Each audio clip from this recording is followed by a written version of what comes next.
Welcome to Energy Stew. This is Peter Roth, your host.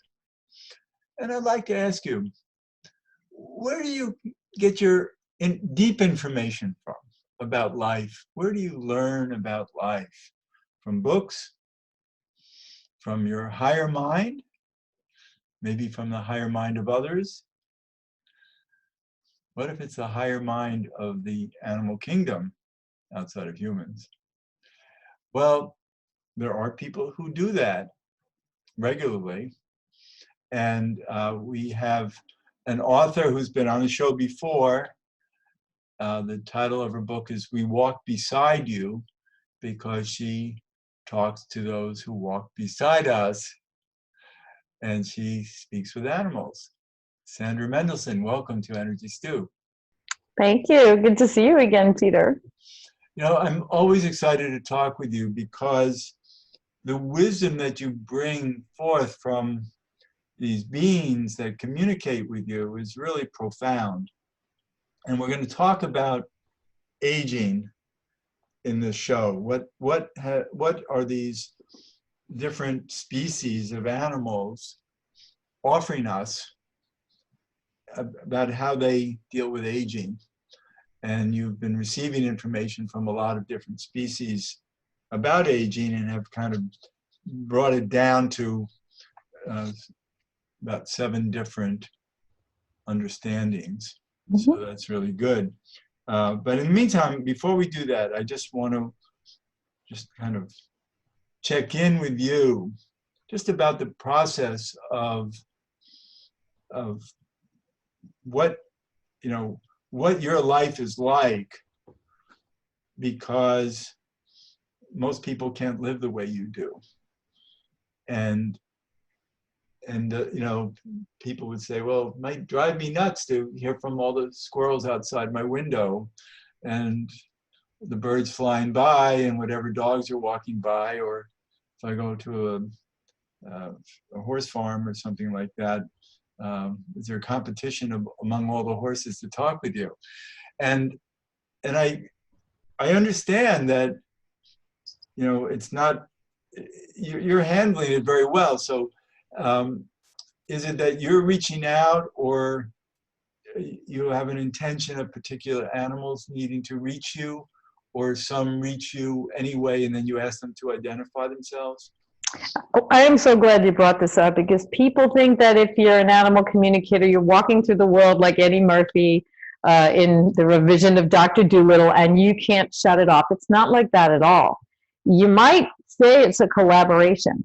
I mean, the animals are so energetically, there's several things going. They're so energetically aware that the ones that I've been talking with, like some elephants I've been talking with in South Africa that I'm actually going to meet a year from now, they will tune into my energy and they're like, no, you're tired. We'll save it for another day. It's non-invasive. So you could say it is a collaboration, because energy is more important than accomplishment in the animal world. So when the energy is off, when you're really exhausted, not going to happen. From the flip side, you could say, well, I just can't hear when I'm really tired. Remember, we are energetic beings. Whether you're an animal communicator or not, you are being affected by many, many things going on. So you're not walking around as a pure channel. You're still, whether you think so or not, in 3D. Sometimes you go to 4D when you're chatting with the animals, and that's wonderful. So I don't have to tune them out. I have to tune in. Well, let's talk about, for instance, these elephants in Africa. Yeah. And who reached out to who? This one is, I get a little teary because it's such a gift. I had pictures of, knowing the story, it's called Camp Jabulani, and it's named after an elephant named Jabulani, who was, quote unquote, I got the real story, abandoned by his herd, and they didn't think they could save him, and it was really touchy, and he became like the figurehead. And then this sanctuary, if you will, grew, and they created a resorty kind of thing, or a hotel or whatever, so people could interact with the elephants, but in a very ethical way now. So I had seen pictures of the herd there. I had seen his photo. I knew what to focus in on as I would for an animal communication session. And I was beyond tickled that he would engage with me. And the signal I have that I know that I'm tuning in is I cannot stop yawning. Yawn, yawn, yawn, yawn, like insane. Like all of a sudden you have a yawning addiction. You just can't stop. And what that is releasing negative energy or constrictions and meeting the animals at their vibration. Turns out elephants only sleep 2 hours a night. And I said, why? I know you do energy work. Is it because of that? They said, our vibration is already so high, we don't need to repair and heal through sleep the way humans do. So I began firing away all the questions I had about elephant life. And there's plenty more, I'm sure. This could keep going on until I meet them. And this elephant was so happy to answer because he also sees, look, I was meant to be with people. That's why my life worked out this way. And he's delicious. So, I mean, he even told me one day when one of the Jeeps had a broken axle and how long it takes to get help in the middle of goodness knows where, South Africa. So I'm getting really powerful information about the work that elephants do on the planet. I mean, this is a longer comment. This could be an entire show. So I'm going to cut myself off. What they do on the planet, working with energy, how they move old ideology out. He had a great line. He said, we appear as we do, this dense, so that our work could go, incognito and unimpeded. Because if we were discovered a few hundred years ago, we would have been burnt at the stake. I love him. And then I wanted to know if any of the others would talk. And he said, and this is the overriding principle that I always keep trying to remind people of, all at different levels, just like humans. Some are really advanced and are going to meet you here. And as squirrels have said to me, others are just common. But I said, would any other animal in your herd want to talk to me? He said, one might. And I immediately heard a voice in my head say, it's an elephant whose name begins with T, toe, whatever. The other ones, he said, are just happy with whatever the demands are at the place. They're at the sanctuary, that they don't want to know from anything else. Come from there, just like people. And as it happened, the matriarch of the herd named Tokwe came through. Totally different. She's like, I have to keep peace and order here. I stay back with the elephants. That Jabulani is quite spirited, isn't he? The tone is so different, She's Mother Earthy kind of easy, and he's just much more high energy. So I'm having, I haven't released those channelings yet because I'm still gathering information, but the elephants bring, one of the main points I got from elephant consciousness about growing older is that they don't see growing older as aging. They see it as advancement, and you only reach your peak when you are elevated in age. That the softness in your eyes, the wisdom that is there is the prize. And that only happens through much time. Physical form is irrelevant to the growth of your soul. Well, two things I'm thinking about. One is that humans should be this way and think this way. But because we're programmed, many older people are programmed to become obsolete. Right. And they take that on. And they don't honor their growth. So I think that's one of the big setbacks in humanity now, is that the older people aren't as appreciated, and they take that on themselves, that they're not appreciable. And then they end up with, then the mind makes that decision, and then the body follows. Right. And the body turns into hardened glue, or it falls into disrepair. Right. A gorilla was very clear about that. That the animals never see themselves as too old, as non-valuable, as obsolete. They never isolate. When we're older, very often, if a spouse dies or whatever, isolation is something that humans do. And animals don't. They don't stop doing what they always did. Right, but their community is in that mindset as well. Right. And for humans, so many of us live in communities that don't respect aging. I know. Well, that's, no one ever said this was easy. Right.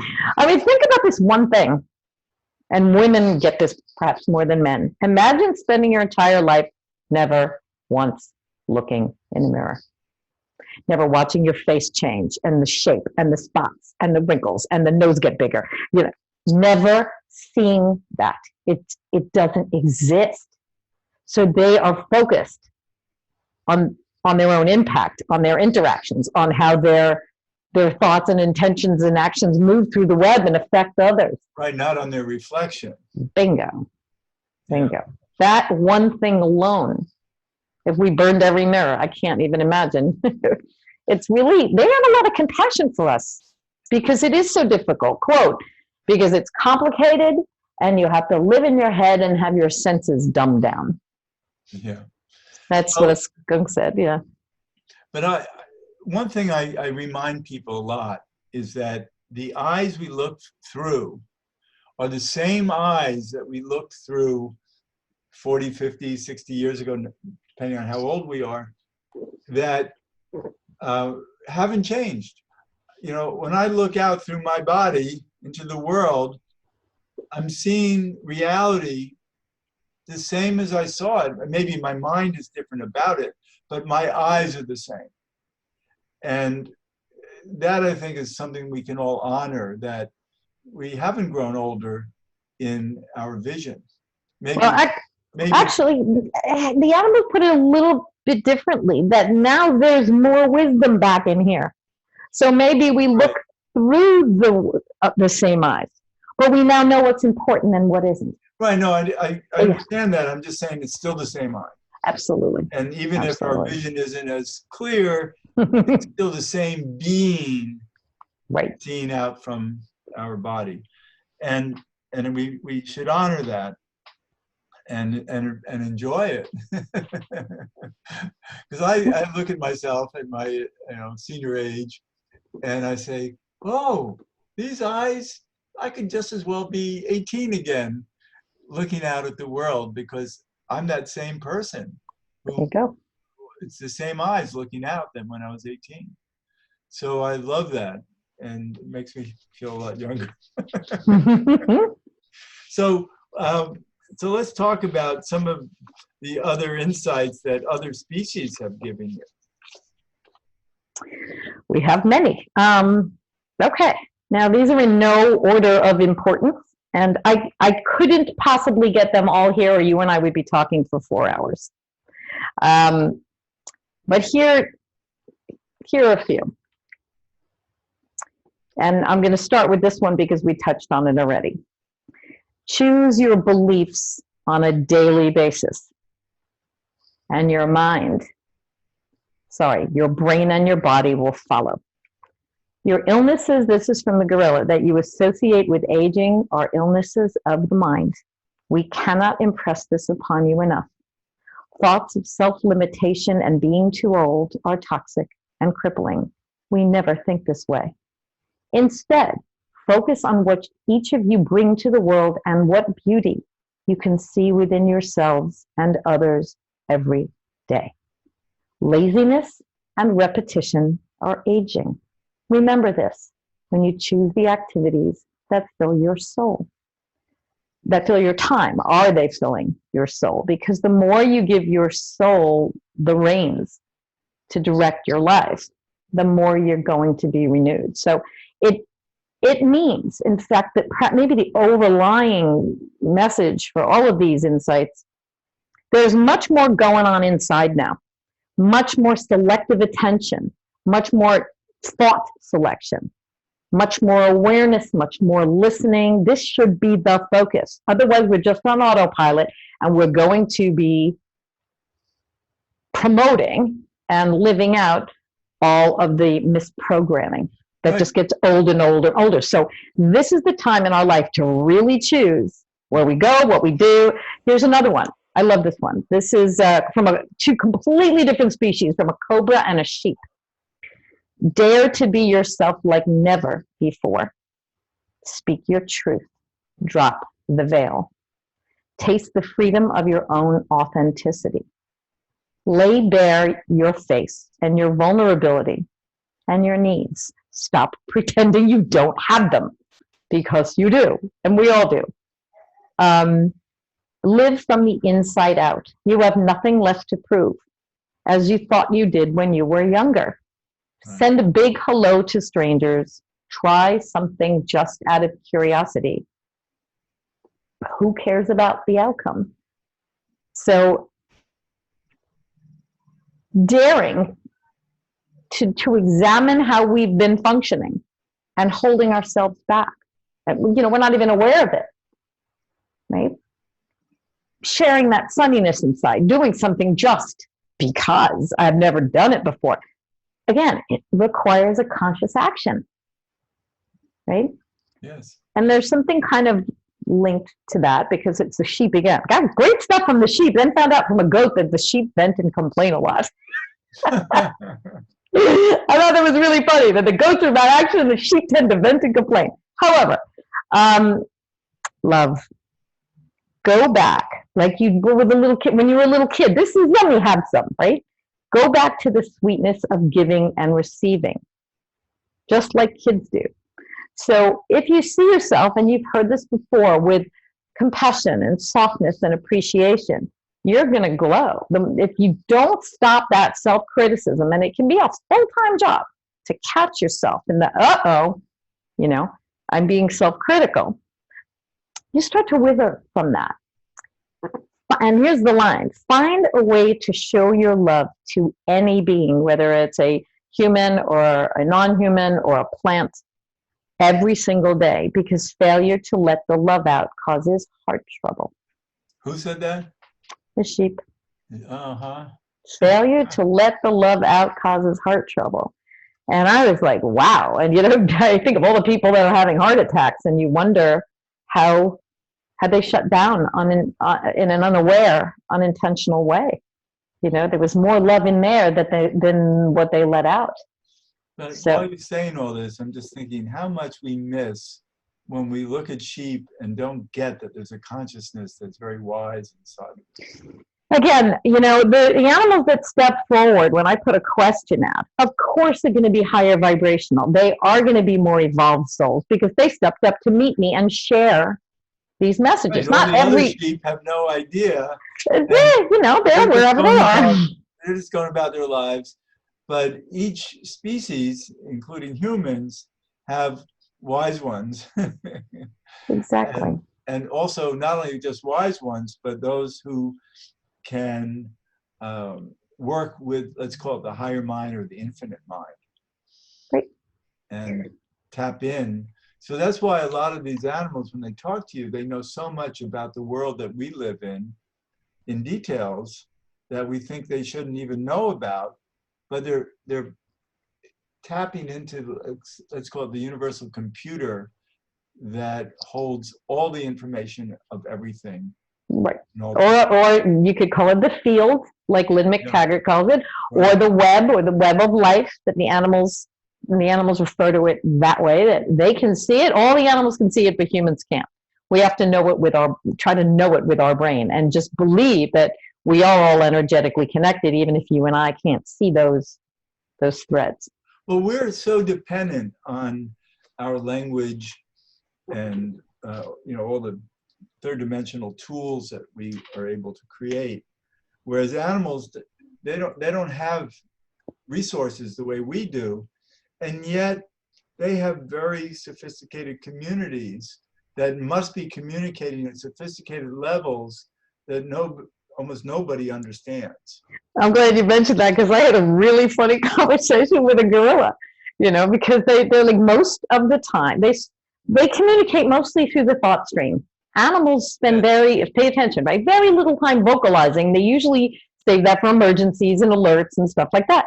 I said, well, what do you talk about through the thought stream? He goes, news we get from the web, and he thought it was funny, like we don't need computers. So the birds tell them, because the birds transmit, they're mercurial. They transmit information across the globe to the animals that other animals act upon. So they get information from the birds, They get it from this web where it's stored and there is no time, so they can get stuff about music from the 60s. Amazing library, right? And then, of course, they, and they get it from the thought stream of the different people they encountered. When I was chatting with a squirrel, and I'm like, how come you keep making references to music from like the 60s and 70s, which I don't particularly love. So it's like, I didn't make that up.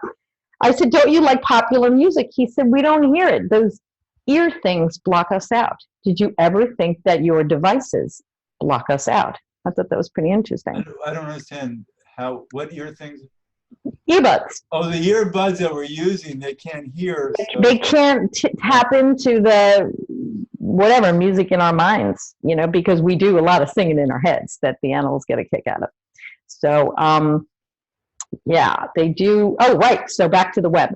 So then, I started chatting with these elephants in South Africa. I said, the gorilla told me, gets all this information. I said, do you get all your news from the web? And he kind of laughed because we're usually the ones making the news. That's funny. I'm so humbled. Like, well, based on what I'm learning about what elephants do, that's like heavy lifting. They really, and the horses too. So, horses and the whales. Yeah.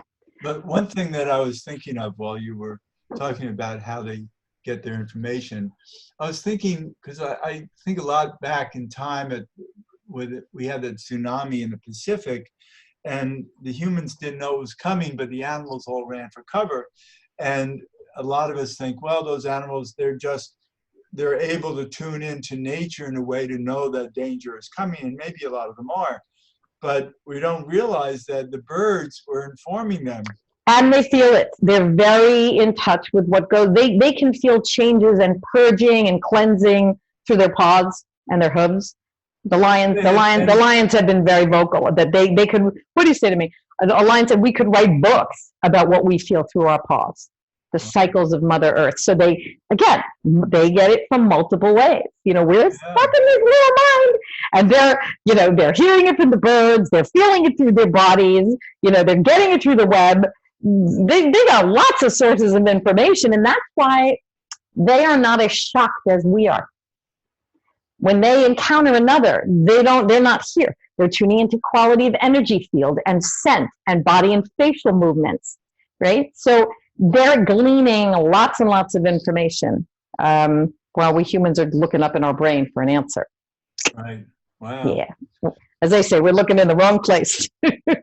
I'm so glad that we have you to inform us about, this great quality of life that animals have that most people have no idea about it, and we can infer when we see the sophistication of the structures of their habitats, or the way the birds fly in formations, how animals know to go, what routes to go south on, and what time of year, and there's so many, different understandings they have.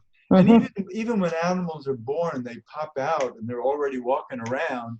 Right. That's pretty precocious. Sea creatures, if they live a year, they learn like everything in like the first day, and they learn by example. I forgot who told me this, which species, forgive me, but I was just fascinated. It could have been a jellyfish, or just, they learn everything like within the first couple of days, just the way an animal gets out of the womb and is like a giraffe and is already walking and running in no time. So, yeah. They learn much faster than we do, especially because their timelines are shorter. These species, not, elephants live about 70 years. They all have to get going right away. And they're all really aware about the learning of lessons. Doesn't always mean it's easy, and not every soul just accepts it like, oh yeah, I had an anaconda that's really struggling being 550 pounds when he has a memory of being a butterfly. And everybody's is afraid of him, and he's more just miserable. Like, what did I do wrong? And I'm like, I'm trying to, talk about sending pink energy, like, what do you tell an anaconda? It's miserable in this huge form. Yeah, it was funny. He thought being a vegetarian was like, boy, that sounds really boring. Why would you do that? So we're getting near the end of the show. And your book is out there. It's been out for a while, and I'm glad that you have such a great response that you're thinking of doing more. And still, I mean, the animals aren't going to stop talking with you anyway. Hey, Peter, if you come up with any great questions, throw it my way, because, Yeah. There are so many nuances that there's no way I'll get it all. Why they choose which formation. Everything is energetic. There are so many ways they have of communicating amongst each other, themselves. Right. So I said, well, how come I can't understand when you're doing chirps and we have to angle our mind to you? We save the thought stream for you, but we do, body movements and scent and sounds with each other. So Right. yeah, and there's a lot of information in their world that I'm just touching on. So we'll talk again, I'm sure, because it's so much fun to talk with you, and it's so revelatory too. So your book is We Walk Beside You. Is there a website? Two. There is a book website, which is just wewalkbesideYou.net, just for people that want to find out what the book is about. And if you want to either find out about my work, to read, I have a ton of channelings at my blog that haven't even been incorporated in a book and have come out since the book. You just go to smendelson.com. There are videos, there are interviews, some people like to just listen to an audio. So that's really info central. Okay, smendelson.com, and Mendelson, Sandra Mendelson. Thank you so much for being on Energy Stew. It's so great to talk with you. Likewise. Thank you, Peter. And this is Peter Roth, your host of Energy Stew at prn.fm. I can be reached at peter@heartriver, HEART river.org. I'd love to hear from you, and thanks so much for listening.